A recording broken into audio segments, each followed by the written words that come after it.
प्रेम से बोलिए राधे राधे। आप सभी भक्तों का दिन शुभ और मंगलमय हो। आज की इस वीडियो में श्रवण करें श्री राधा कुंड में श्री राधा कृष्ण लीला कथा अध्याय 7। पिछली कथा यह प्रकाशित करती है कि किस प्रकार वृंदावन के वृक्ष वस्तुतः राजा, साधु तथा पांडवों जैसे महान भक्त है, जिन्होंने श्री श्री राधा कृष्ण की सेवा हेतु वह रूप धारण किया है।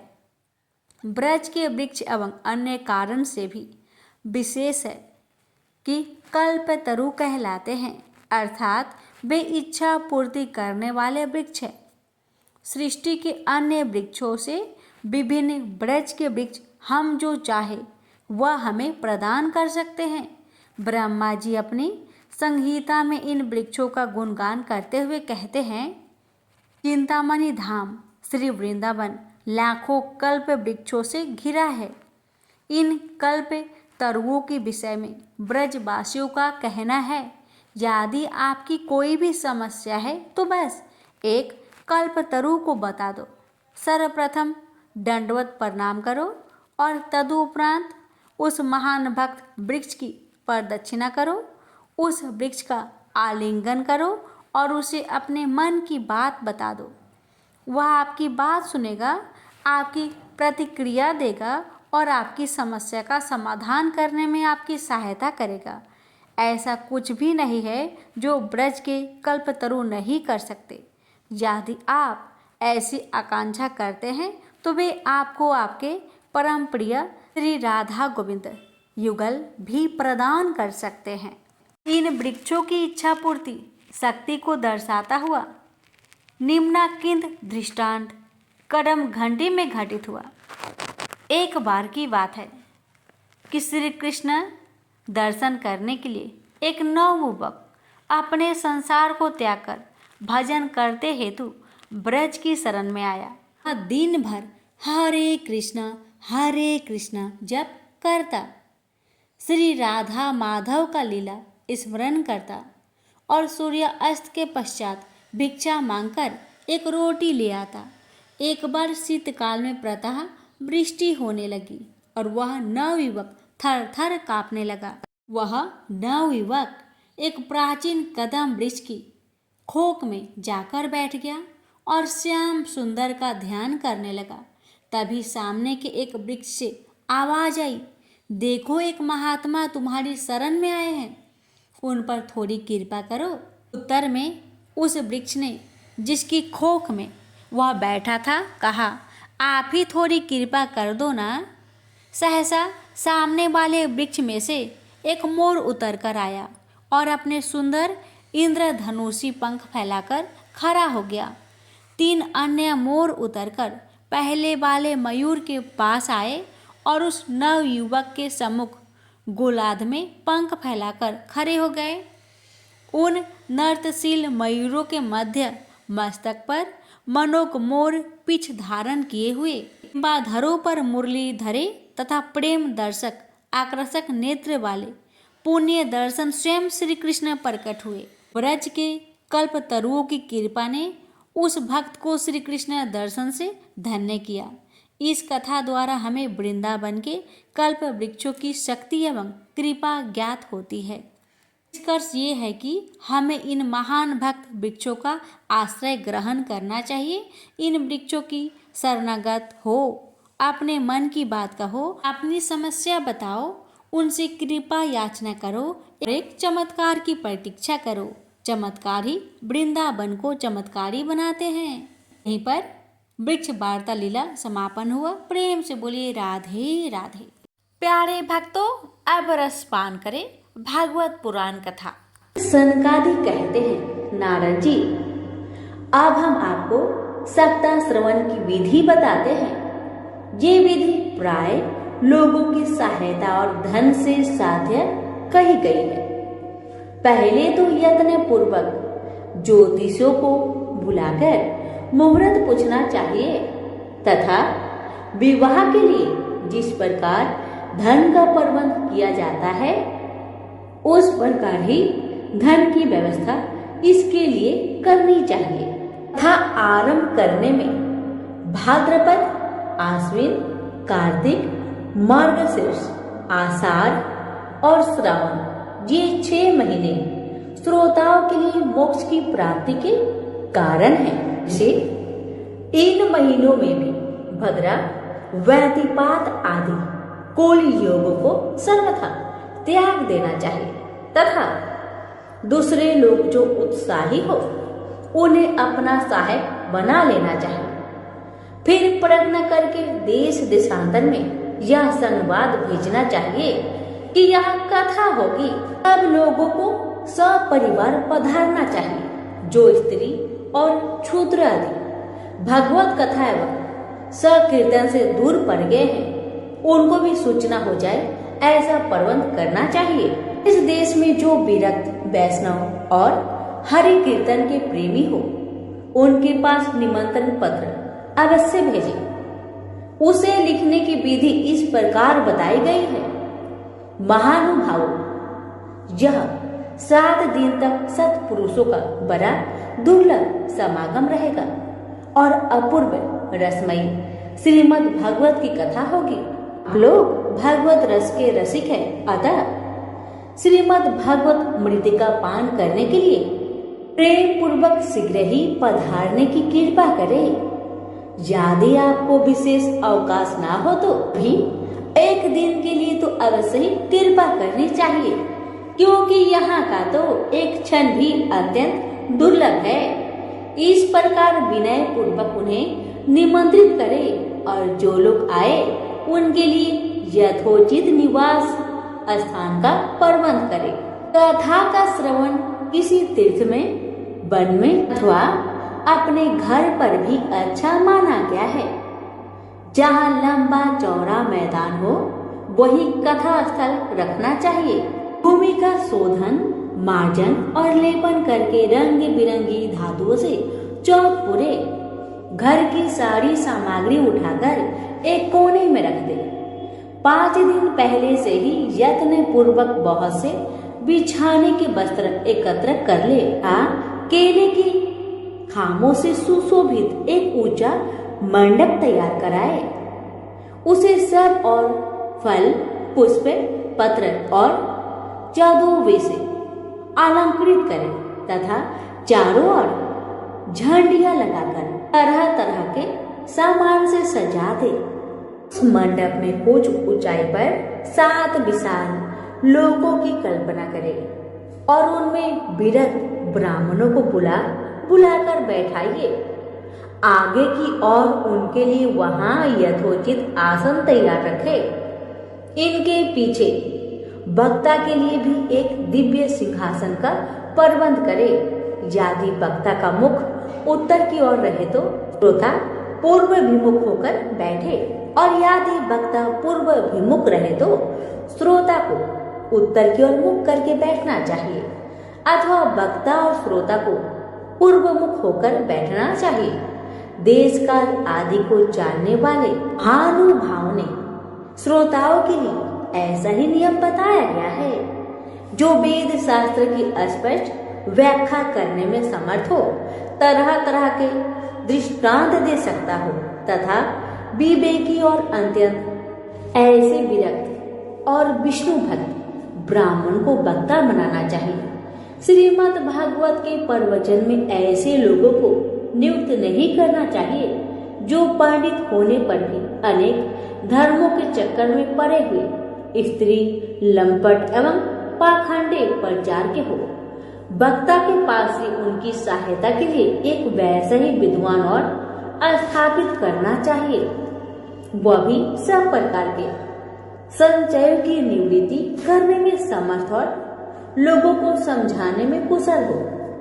पारंभ के दिन से एक दिन पूर्व व्रत करने के लिए वक्ता को छोड़ करा लेना चाहिए तथा अरुणोदय के समान शौच से निवृत्त होकर अच्छी तरह स्नान करें और संध्या आदि अपने नित्य कर्मों को संक्षेप से समाप्त करके कथा के विघ्नों की निवृत्ति के लिए गणेश जी का पूजन करें। अंतर प्रीत गण का तर्पण कर पूर्व पापों की शुद्धि के लिए प्रायश्चित करें और एक मंडप बनाकर उसमें श्री हरि को स्थापित करें।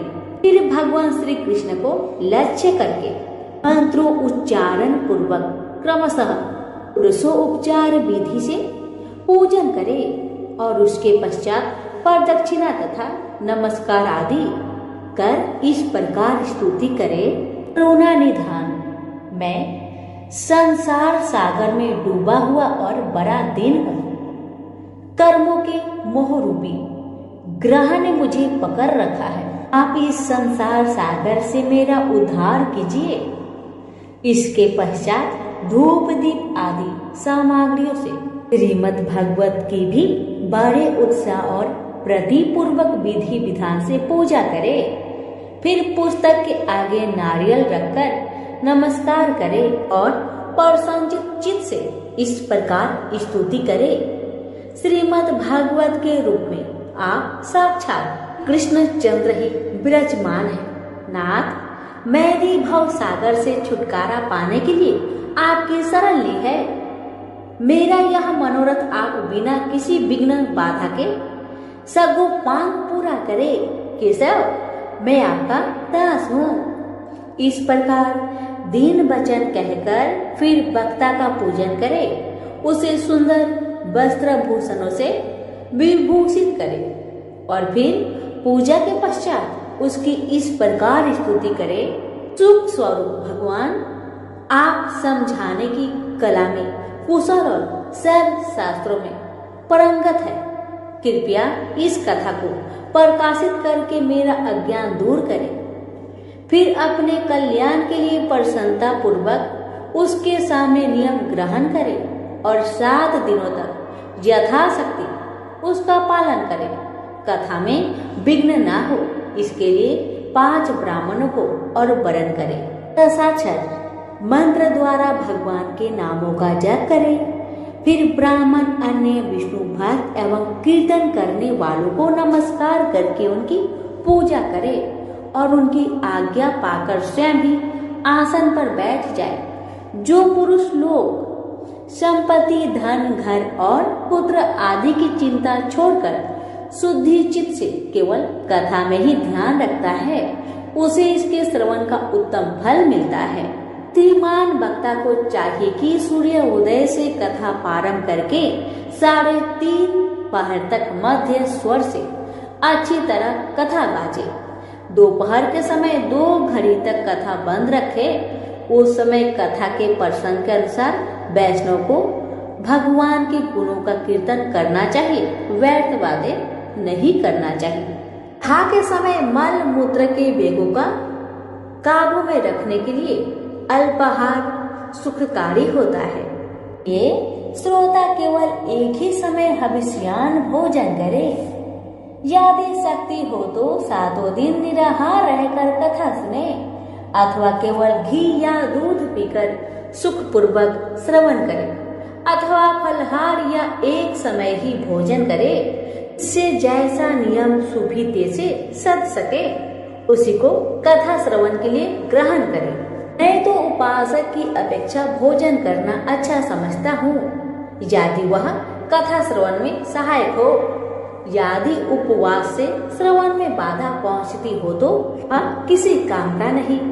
नारद जी, नियम से सप्ताह सुनने वाले पुरुष के लिए नियम सुनिए। विष्णु भक्त की दीक्षा से रहित पुरुष कथा श्रवण का अधिकारी नहीं है। जो पुरुष नियम से कथा सुने उसे ब्रह्मचार्य रहना चाहिए। भूमि पर सोना और नित्य प्रति कथा समाप्त होने पर अटल में भोजन करना चाहिए। दाल, मधु, तेल, गरिष्ठ अन्न, भाव दूषित पदार्थ और बासी अन्न, इनका उसे सर्वदा ही त्याग करना चाहिए। काम, क्रोध, मद, मान, मत्सर, लोभ, दंभ, मोह और देश को तो अपने पास भी नहीं भटकने देना चाहिए। वह वेद, वैष्णव, ब्राह्मण, गुरु, गो सेवक तथा स्त्री, राजा और महापुरुषों की निंदा से भी बचे। नियम से कथा सुनने वाले पुरुष को रजवाला स्त्री, अंत्यक, मलेच्छ, पतित, गायत्रीहीन, द्विज ब्राह्मणों से देश करने वाले तथा वेद को न मानने वाले पुरुषों से बात नहीं करनी चाहिए। सर्वदा सत्य, शौच, दया, मौन, सरलता, विनय और उदारता का बर्ताव करना चाहिए। धनहीन, क्षय रोगी, किसी अन्य रोगों से पीड़ित, भाग्यहीन, पापी, पुत्रहीन और मुमुक्षु भी यह कथा श्रवण करे। जिस स्त्री का रजो दर्शन रुक गया हो, जिसके एक ही संतान होकर रह गई हो, जो बाज हो, जिसकी संतान होकर मर जाती हो अथवा जिसका गर्भ गिर जाता हो, वह यत्नपूर्वक इस कथा को सुने। ये सब यदि विधिवत कथा सुने तो इन्हें अच्छे फल की प्राप्ति हो सकती है। यह अति उत्तम दिव्य कथा करोड़ों यज्ञों का फल देने वाली है। इस प्रकार इस व्रत की विधियों का पालन करके फिर उद्यापन करें। जिन्हें इसके विशेष फल की इच्छा हो वे जन्माष्टमी व्रत के समान इस कथा व्रत का उद्यापन करें। किंतु जो भगवान के अकिंचन भक्त है उनके लिए उद्यापन का कोई आग्रह नहीं है। वे श्रवण से ही पवित्र है कि वे तो निष्काम भागवत भक्त है। इस प्रकार जब सप्ताह यज्ञ समाप्त हो जाए तब श्रोताओं को अत्यंत भक्ति पूर्वक पुस्तक और वक्ता की पूजा करनी चाहिए। फिर वक्ता श्रोताओं को प्रसाद, तुलसी और प्रसादी मालाएं दे तथा सब लोग मृदंग और झांझ की मनोहर ध्वनि से सुंदर कीर्तन करें। जय जयकार, नमस्कार और शंख ध्वनि का घोष कराएं तथा ब्राह्मण और याचकों को धन और अन्न दे। श्रोता विरक्त हो तो कर्म की शांति के लिए दूसरे दिन गीता पाठ करें। गृहस्थी हो तो हवन करें। उस हवन में तुम स्कंद का एक एक श्लोक पढ़कर विधि पूर्वक खीर, मधु, घृत, तिल और अन्न आदि सामग्री से आहुति दे अथवा एकाग्रचित चित्त से गायत्री मंत्र द्वारा हवन करें, क्योंकि तत्वतः यह महापुराण गायत्री स्वरूप ही है। होम करने की शक्ति न हो तो उसका फल प्राप्त करने के लिए ब्राह्मणों को हवन सामग्री दान करें तथा नाना प्रकार की त्रुटियों को दूर करने के लिए विधि में फिर जो न्यूनाधिकता रह गई हो उसके दोषों की शांति के लिए विष्णु सहस्त्र नाम का पाठ करें। उससे सभी कर्म सफल हो जाते हैं, क्योंकि कोई भी कर्म इससे बढ़कर नहीं है। फिर 12 ब्राह्मणों को खीर और मधु आदि उत्तम उत्तम पदार्थ खिलाएं तथा व्रत की पूर्ति के लिए गौर स्वर्ण का दान करें। सामर्थ्य हो तो 3 तोले सोने का एक सिंहासन बनवाए, उस पर सुंदर अक्षरों में लिखी हुई श्रीमद् भागवत की पोथी रखकर उसकी आह्वान आदि विविध उपचारों से पूजा करें और फिर जितेंद्रिय आचार्य को उसका वस्त्र, आभूषण एवं गंध आदि से पूजन कर दक्षिणा के सहित अर्पण कर दे। तो करने से वह बुद्धिमान दाता जन्म मरण के बंधन से मुक्त हो जाता है। यह सप्ताह परायण की विधि सब पापों की निवृत्ति कराने वाली है। इसका इस प्रकार ठीक ठीक पालन करने से यह मंगलमय भगवत पुराण अभिष्ट फल प्रदान करता है तथा अर्थ, धर्म, काम और मोक्ष चारों की प्राप्ति का साधन हो जाता है। इसमें संदेह नहीं। सनकादि कहते हैं, नारद जी, इस प्रकार तुम यह सप्ताह श्रवण की विधि हमने पूरी सुना दी। अब और क्या सुनना चाहते हो? इस श्रीमद् भगवत से भोग और मोक्ष दोनों ही हाथ लग जाते हैं। सूत जी कहते हैं, शौनक जी, जो कहकर महामुनि सनकादि ने 1 सप्ताह तक विधि पूर्वक इस सर्व पाप नाशिनी परम पवित्र तथा भोग और मोक्ष प्रदान कराने वाली भगवत कथा का प्रवचन किया, प्राणियों ने नियम पूर्वक इसे श्रवण किया। इसके पश्चात उन्होंने विधि पूर्वक भगवान पुरुषोत्तम की स्तुति की। कथा के अंत में ज्ञान, वैराग्य और भक्ति को बड़ी पुष्टि मिली और वे तीनों एकदम तरुण होकर सब सजीवों का चित्त अपनी ओर आकर्षित करने लगे। अपना मनोरथ पूरा होने से नारद जी को भी बड़ी प्रसन्नता हुई। उनके सारे शरीर में रोमांच हो आया और वे परम आनंद से पूर्ण हो गए। इस प्रकार कथा श्रवण कर भगवान के प्यारे नारद जी हाथ जोड़कर प्रेम गदगद वाणी से शंका दी से कहने लगे। नारद जी ने कहा, मैं धन्य हूँ, आप लोगों ने करुणा करके मुझे बड़ा ही अनुग्रहित किया है। आज मुझे सर्व पाप हारी भगवान श्री हरि की प्राप्ति हो गई है। तपोधनो, मैं श्रीमद् भागवत श्रवण को सब धर्मों से श्रेष्ठ मानता हूँ, क्योंकि जिसके श्रवण से बैकुंठ यानी गोलोक बिहारी श्री कृष्ण की प्राप्ति होती है। तो जी कहते हैं, सौनक जी, वैष्णव श्रेष्ठ नारद जी योग कह ही रहे थे। हाँ, घूमते फिरते योगेश्वर गुरुदेव जी आ गए। कथा समाप्त होते ही नंदन श्री सुखदेव जी वहां पधारे। 16 वर्ष की सी आयु आत्मा लाभ से पूर्ण ज्ञान रूपी महासागर का संवर्धन करने के लिए चंद्रमा के समान वे प्रेम से धीरे धीरे श्रीमद् भागवत का पाठ कर रहे थे। परम तेजस्वी सुखदेव जी को देखकर सारे सभासद झटपट खड़े हो गए और उन्हें एक ऊंचे आसन पर बैठाया। फिर देवऋषि नारद जी ने उनका प्रेम पूर्वक पूजन किया। उन्होंने सुख पूर्वक बैठकर कहा, आप लोग मेरी निर्मल वाणी सुनिए। श्री सुखदेव जी बोले, रसिक एवं भावुक जन, यह श्रीमद् भागवत वेद रूप कल्प वृक्ष का परिपक्व फल है। सुख देव रूप सुख के मुख का संयोग होने से अमृत रस से परिपूर्ण है। यह रस ही रस है, इसमें न छिलका है न गुठली। यह इसी लोक में सुलभ है। जब तक शरीर में चेतना रहे तब तक आप लोग बार बार इसका पान करें। महामुनि व्यास देव ने श्रीमद् भागवत पुराण की रचना की है। इसमें निष्कपट निष्काम परम धर्म का निरूपण है।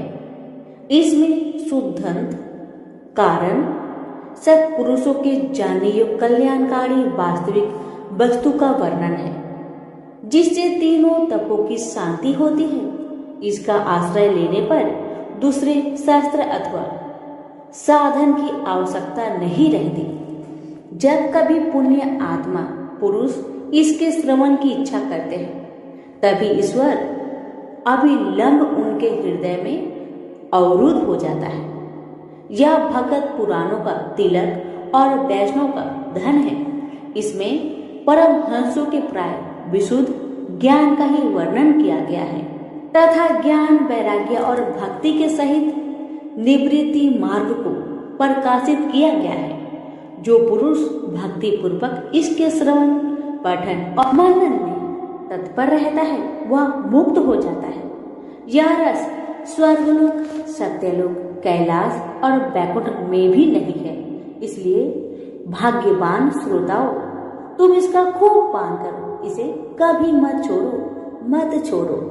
कहते हैं श्री सुखदेव जी इस प्रकार कह ही रहे थे कि उस सभा के बीचों बीच प्रहलाद, बलि, उद्धव और अर्जुन आदि पार्षदों के सहित साक्षात श्री हरि प्रकट हो गए। तब देव ऋषि नारद ने भगवान और उनकी भक्तों की यथोचित पूजा की। भगवान को प्रसन्न देखकर देव ऋषि ने उन्हें एक विशाल सिंहासन पर बैठा दिया और सब लोग उनके सामने संकीर्तन करने लगे। उस कीर्तन को देखने के लिए श्री पार्वती जी सहित महादेव जी और ब्रह्मा जी भी आए। कीर्तन आरंभ हुआ। प्रहलाद जी तो चंचल गति फुर्तीले होने के कारण करताल बजाने लगे। उद्धव जी ने झांझों उठा ली। देव ऋषि नारद वीणा की ध्वनि करने लगे। स्वर्ण विज्ञान, गान विद्या में कुशल होने के कारण अर्जुन राग आलापने लगे। इंद्र ने मृदंग बजाना आरंभ किया।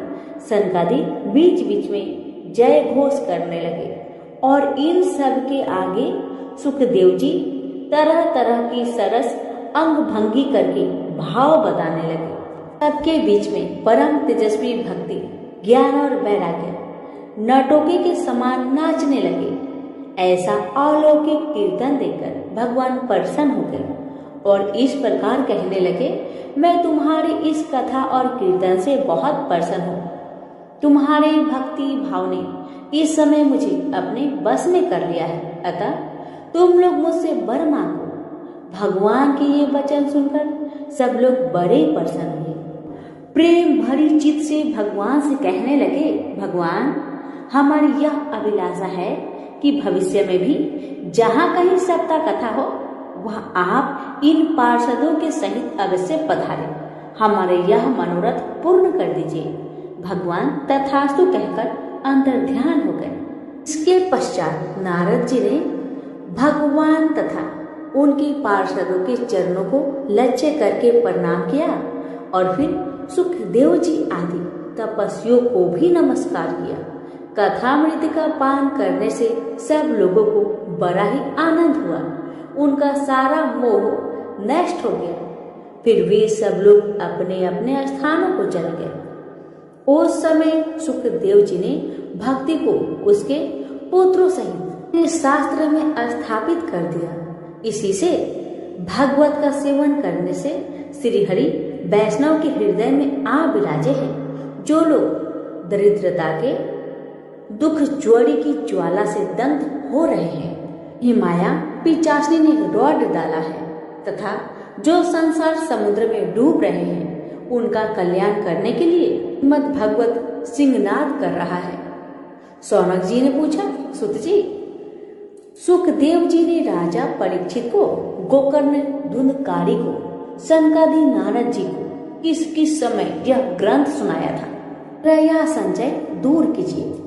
सूत जी ने कहा, भगवान कृष्ण के स्वधामक मन के बाद कलयुग के 30 वर्ष से कुछ अधिक बीत जाने पर भाद्रपद मास की शुक्ला नवमी को सुखदेव जी ने कथा आरंभ की थी। राजा परीक्षित की कथा सुनने के बाद युग के 200 वर्ष बीत जाने पर आषाढ़ मास की शुक्ला नवमी को गोकर्ण जी ने यह कथा सुनाई थी। इसके पीछे कलयुग के 30 वर्ष और निकल जाने पर कार्तिक शुक्ला नवमी से सनकादि ने कथा आरंभ की थी। निष्पाप सौनक जी, आपने जो कुछ पूछा था उसका उत्तर मैंने आपको दे दिया।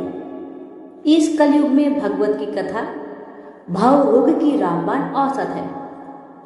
सतजन आप लोग आदर पूर्वक इस कथामृत का पान कीजिए। यह श्री कृष्ण को अत्यंत प्रिय, संपूर्ण पापों का नाश करने वाला, मुक्ति का एकमात्र कारण और भक्ति को बढ़ाने वाला है। लोक में अन्य कल्याणकारी साधनों का विचार करने और तीर्थों का सेवन करने से क्या होगा? मेघदूतों को हाथ में पास लिए देकर यमराज उसके कान में कहते हैं, तो जो भगवत की कथा वार्ता में मत हो रहे हो उनसे दूर रहना। मैं औरों को ही दंड देने की शक्ति रखता हूँ, वैष्णव को नहीं। इस आसार संसार में विषय रूपी विष की आसक्ति के कारण व्याकुल बुद्धि वाले पुरुषों अपने कल्याण उद्देश्य से आधे क्षण के लिए भी इस कथा रूप अनुपम सुधा का पान करो। प्यारे भाइयों, निंदित कथाओं से युक्त कुपथ में व्यर्थ क्यों भटक रहे हो? इस कथा के कान में प्रवेश करते ही मुक्ति हो जाती है। इस बात के साक्षी राजा परीक्षित है। सुखदेव जी ने प्रेम रस के परवाह में स्थित होकर इस कथा को कहा था। इसका जिसके कर्ण से संबंध हो जाता है वह वैकुंठ का स्वामी बन जाता है। सौनक जी, मैंने अनेक शास्त्रों को देखकर आपको यह परम गोप्य रहस्य अभी अभी सुनाया है। सब शास्त्रों के सिद्धांतों का यही निचोड़ है। संसार में इस सुख शास्त्र से अधिक पवित्र और कोई वस्तु नहीं है। अतः आप लोग परमानंद की प्राप्ति के लिए 12 स्कंद रूप रस का पान करें। जो पुरुष नियम पूर्वक इस कथा का भक्ति भाव से श्रवण करता है और जो शुद्धांत करण भगवत के सामने इसे सुनता है, वे दोनों ही विधि का पूरा पूरा पालन करने के कारण इसका यथार्थ फल पाते हैं। उनके लिए त्रिलोक में कुछ भी असाध्य नहीं रह जाता। प्रेम से बोलिए श्री कृष्ण भगवान की जय, श्रीमद् भागवत पुराण की जय, श्री नारायण की जय।